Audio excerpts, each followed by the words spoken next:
এটা কোনো গোষ্ঠীর আন্দোলন ছিল না, 18 কোটি মানুষের আন্দোলন ছিল। তাদেরকে মারধর করা হচ্ছে, আহত করা হচ্ছে, গাড়ি ভেঙে দেওয়া হচ্ছে। এই অর্জনকে নিজেদের দলীয় অর্জন হিসাবে কখনো দাবি করে নাই এবং করব না। করলেই তাদের উপর বিপদ নেমে আসছে। তাদেরকে মারধর করা হচ্ছে, আহত করা হচ্ছে, গাড়ি ভেঙে দেওয়া হচ্ছে। কারা করছে? সরকারি দলের লোকেরা করছে, এটা পরিষ্কার। আমরা আপনাদের দাবির সাথে সম্পূর্ণ একমত এবং আমরা পরিষ্কারভাবে বলতে চাই, এই বাংলাদেশ থেকে ইনশাআল্লাহ ভোট তাড়ানো হবে। রক্ত তো সবাই মিলেই দিয়েছি। আমরা জুলাই এই অর্জনকে নিজেদের দলীয় অর্জন হিসাবে কখনো দাবি করে নাই এবং করব না। এই অর্জন 18 কোটি মানুষের অর্জন। আমি সকলকে অনুরোধ করব, এককভাবে কেউ যেন এর কৃতিত্ব দাবি না করেন।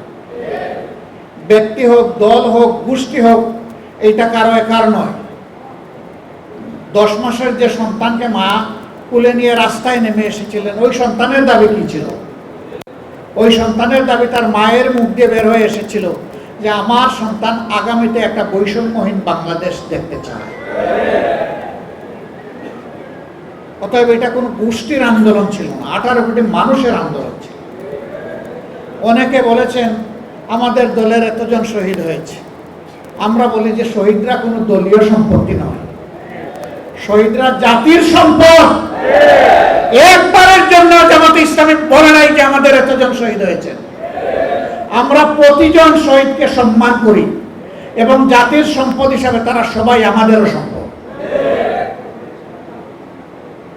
আহত পঙ্গু যারা হয়েছেন তারা এখনো কষ্টে কাতরাচ্ছেন।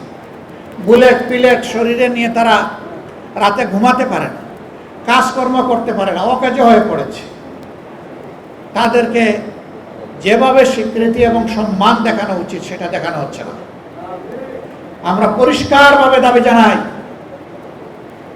অবশ্যই জুলাই শহীদ এবং জুলাই যোদ্ধাদেরকে তাদের প্রাপ্য সম্মান দিতে হবে।